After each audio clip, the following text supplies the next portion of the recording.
ఇక ఆయన మోడీ ఉన్నాడు ఢిల్లీలో, ఈయన గల్లీలో ఈయన ఒక ఆయన ఉంటే ఆడొక ఆయన ఉన్నాడు, ఆయన మనుషులు ఇక్కడ మోపారు, బండి సంజయ్ అంట కిషన్ రెడ్డి అంట. ఏం చేసిరయ్యా మీరు ఏం చేసిరో సవాల్ అంటుండు. నేను సూటిగా సవాల్ ఇసారి తలుచుకున్నా కిషన్ రెడ్డికి బండి సంజయ్కి. 2014, 2019, 2023 నరేంద్ర మోడీ గారు ఇచ్చిన హామీలు, మొన్న 2023లో మేము ఇచ్చిన హామీల మీద మేము చర్చకు సిద్ధంగా ఉన్నాం.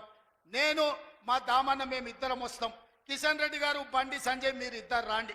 బీఆర్ఎస్ నుంచి వాళ్ళని కూడా తండ్రి కొడుకులు వస్తారో, మామ అల్లుడు వస్తాడో, బావ బామార్ది వస్తాడో, ఎవడో ఒకడు వాళ్ళని కూడా రాని, చర్చ పెడదాం, బజార్లో పెడదాం, అంబేద్కర్ చౌరస్తాలో పెడదాం, అంబేద్కర్ సాక్షిగా చర్చ చేద్దాం.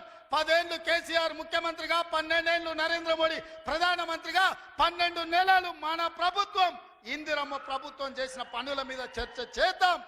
నరేంద్ర మోడీ ఇచ్చిన మాట, స్విస్ బ్యాంకులో లక్షల కోట్ల రూపాయలు నల్లధనం ఉంది, అవి తెచ్చి ప్రతి పేదవాడి ఖాతాలో 15 లక్షలు వేస్తా అన్నాడు.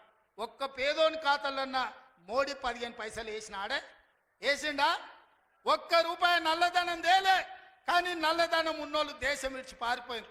నీరవ్ మోడీ, ఆయన చోక్సీ, విజయ్ మాల్యా ఇట్లా 100 మంది బ్యాంకులను ముంచి 16 లక్షల కోట్ల రూపాయలు బ్యాంకులకు ఎగదొప్పి పెట్టుబడిదారులు, మోడీ దోస్తులు దేశం విడిచి విదేశాలకు పారిపోయినారు తప్ప విదేశాలలో ఉన్న నల్లధనం ఒక్క పైసా కూడా మోడీ తెచ్చింది లేదు, పేదోడి ఖాతాలు వేసింది లేదు.